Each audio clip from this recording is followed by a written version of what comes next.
Hello, I am Deepak Saxena, founder of the School of Writing, Publishing and Marketing.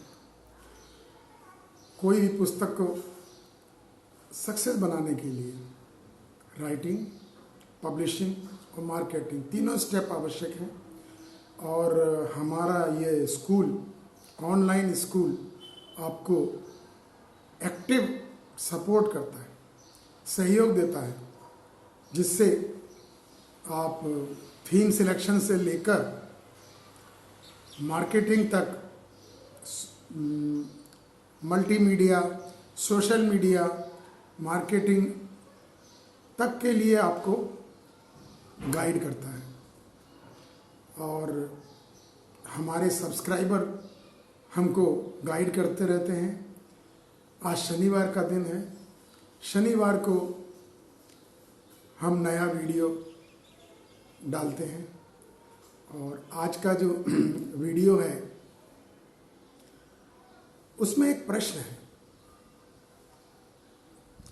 आज से लगभग 10 साल पहले लोग कहते थे मंदिर तुम्हें खाने को देगा क्या, खासकर अयोध्या के बारे में। मंदिर मस्जिद में उलझे रहते हो, मंदिर तुम्हें खाने को देगा क्या। आज इस प्रश्न का उत्तर मिल गया है। आज देवभूमि उत्तरांचल की पूरी इकोनॉमी धार्मिक पर्यटन पर आधारित है और अयोध्या में पर्यटक की संख्या इतनी तेजी से बढ़ रही है। बनारस में, मथुरा में, ये सब जगह धार्मिक पर्यटन वहां के स्थानीय लोगों को रोजगारी तो देगा और क्या करेगा। लेकिन बहुत नैरेटिव किया गया, नहीं नहीं नहीं, कोई फायदा नहीं है, मंदिर से कोई फायदा नहीं है, मंदिर से तो देश भ्रष्ट होगा। आज योग और मंदिर, इससे ही भारत की पहचान है। हमारे संत, हमारी विचारधारा, हमारी सनातन संस्कृति। आज देखो अयोध्या में एयरपोर्ट आ रहा है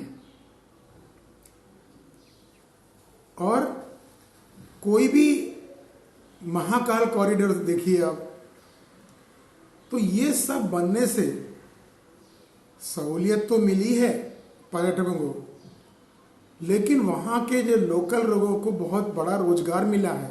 और लोकल ही क्या, सरकार को भी मिला हुआ है। भाई इतने होटल खुलेंगे, होटल में जीएसटी मिलेगा तो वो कहाँ जाएगा, सरकार के पास ही आएगा ना। हमारे प्रधानमंत्री की इतनी बड़ी विजन है कि नॉट ओनली इन इंडिया, विदेशी लोग भी भारत, बनारस, अयोध्या, काशी, मथुरा, यहां तक कि तमिलनाडु में भी जाएं, इसके लिए उन्होंने पूरी कोशिश की है और ऐसा होगा और हो भी रहा है। हमारे रंग जी का मंदिर है, पद्मनाभ का मंदिर है, ये विश्व में अद्वितीय है। ताजमहल कुछ भी नहीं है इनके सामने, ताजमहल कुछ भी नहीं है, बिना कारण के उसको हाइप किया गया। लेकिन मीनाक्षी टेम्पल, स्वर्ण कमल बना है वहां पर, और उसको देखने के लिए अगर आप इस्लाम की बात करें तो काबा लोग जाते हैं, पर्यटन पे ही चलता है ना वो, तो धार्मिक पर्यटन। तो मतलब कहने का ये है, वो लोग उसको ओपन नहीं करते हैं कि बाहरी लोग आएंगे, जबकि कश्मीर जैसा हमारा बाहर के लिए ओपन नहीं था। आज कश्मीर में केसर की खेती, क्या चीज नहीं हो रहा है। कश्मीर में मंदिरों का जीर्णोद्धार भी हो रहा है। तो अगर आपको बड़ा मार्केट चाहिए है तो अपने धर्म, अपनी जाति पर संकुचित मत रहिए, आगे बढ़िए। और लोग आपकी संस्कृति देखना चाहते हैं। आज इंडोनेशिया, आज स्वीडन, आज ये सब बड़े कंट्री, इन्होंने अपनी मान्यताएं बदल ली हैं, मान्यताएं बदल ली हैं। और इवन सऊदी अरेबिया, यूएई, वहां के प्रिंस राम मंदिर बनवा रहे हैं। तो कहने का मतलब ये है कि धर्म और अर्थनीति एक साथ चल सकती है और चलती है। ये हमारे नए प्रधानमंत्री मोदी जी ने दिखा दिया। अच्छे अच्छे लोग अच्छे खां ये नहीं बोल पाए कि हम ऐसा कर पाएंगे, और हमें पूरा का पूरा विश्वास है कि जब योगी जी प्रधानमंत्री बनेंगे, इस भावना को कुछ नहीं तो 10 गुना और बढ़ाएंगे। हमारे देश की संस्कृति, हमारे देश की भाषा, आज लोग हिंदी सीख रहे हैं, संस्कृत सीख रहे हैं, जैसे हमने पहले जर्मनी सीखी है, जैसे हमने फ्रेंच सीखी है। आज भारतीय भाषाओं का बहुत बड़ा क्रेज है। तो क्या स्कूलों में अध्यापक नहीं लगेंगे? ऐसे ही मेरा कहने का मतलब यह है कि हमारा देश, जो अभी तक हम बोलते थे धर्म खाने को देगा क्या, ये नैरेटिव शुरू से क्रिएट किया गया। धर्म खाने को नहीं देगा, खाने के लिए तो मेहनत करनी पड़ेगी। मेहनत तो करनी है, बिना मेहनत के कुछ नहीं होना है, लेकिन धर्म एक रास्ता दिखाएगा। धर्म एक रास्ता दिखाएगा कैसे आप पकौड़े तल के भी, भजिए तल के और धार्मिक पुस्तकों को बेचकर, धार्मिक पुस्तकें लिखकर अपना मार्केट बनाते हैं। आपको पता ही होगा, मेरी नई पुस्तक आई है कैकई पर, और कैकई में अब ये भी धार्मिक पर्यटन ही तो है। कैकई में रामचंद्र जी और कैकई के बीच जो प्रेम था उसको दर्शाया गया है। और लोगों का ये जो मिथ है कि कैकई तो बुरी औरत थी, उसने राम को जंगल भेज दिया, जी नहीं, कैकई एक वॉरियर थी। वॉरियर, उस समय सीता जी भी वॉरियर थी, तभी धनुष उठा के उन्होंने वहां से वहां किया था। और जनक ने प्रतिज्ञा की थी कि अब हम शादी इसकी उसी से कराएंगे जो धनुष को तोड़ सके।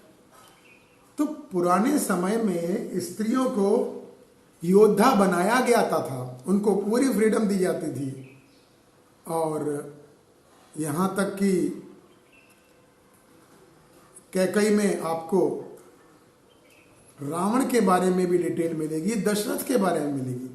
दशरथ का नाम दशरथ क्यों रखा गया, इसका कारण है दशरथ के पिता अज के पिता रघुकुल, वैसे हरिश्चंद्र भी इसी कुल में थे। तो ये सब पुस्तकें या पर्यटन या वीडियो चैनल, ये सब एक माध्यम है ये समझाने का, अपनी बात को आगे बढ़ाने का।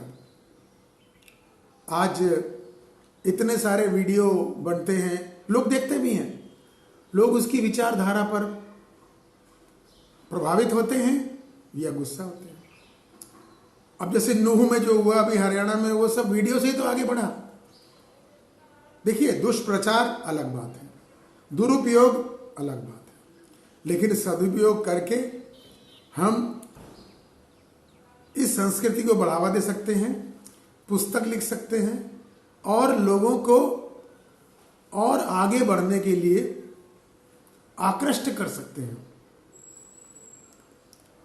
इसके अलावा एक बहुत सारे प्रश्न हैं लोगों के दिमाग में है, जैसे केरला स्टोरी निकाला था कि हम अपने धर्म के बारे में नहीं जानते। अब इस पुस्तक में आपको मालूम पड़ेगा कि रामचंद्र जी के जो 2 बेटे थे, लव कुश, लक्ष्मण भरत शत्रुघ्न के भी 2 बेटे थे। तो रामचंद्र जी ने उनको कहां का राजा बनाया। एक और प्रश्न है, सीता जी को राम ने क्यों छोड़ दिया। इस पुस्तक में आपको सुनने को मिलेगा कि रामचंद्र जी मर्यादा के अलावा नीति को मानने वाले थे, इसलिए उनको मर्यादा पुरुषोत्तम कहते हैं। उनके जैसा मर्यादा पुरुषोत्तम और कृष्ण के जैसा लीला पुरुषोत्तम ना हुआ है ना होगा। हम लोग उनके दृष्टांत को लेके आगे बढ़ सकते हैं और चलना भी चाहिए।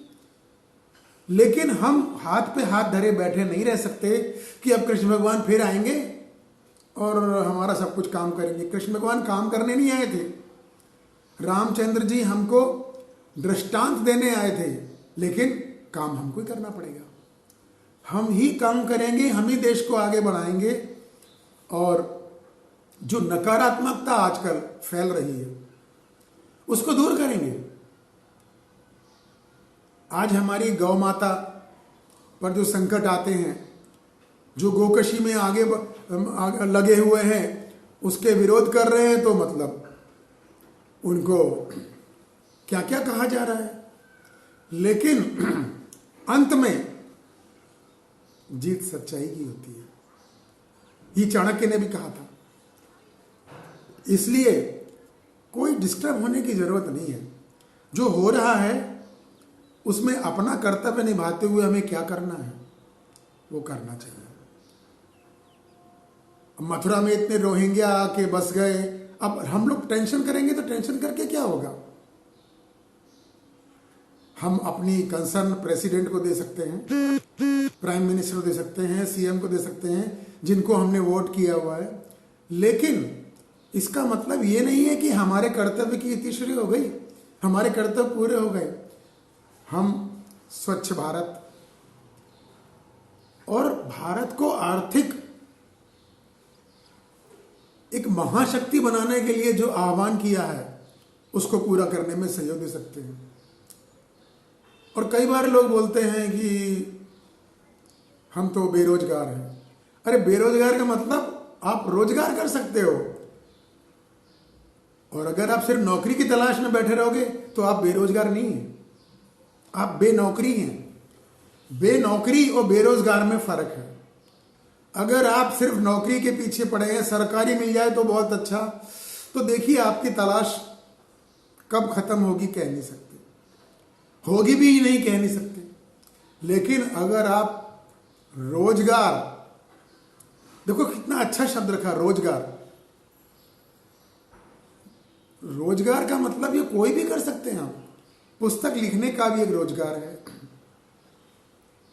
और YouTube channel, Facebook media, marketing, IT field, इसमें फ्रीलांसर होना।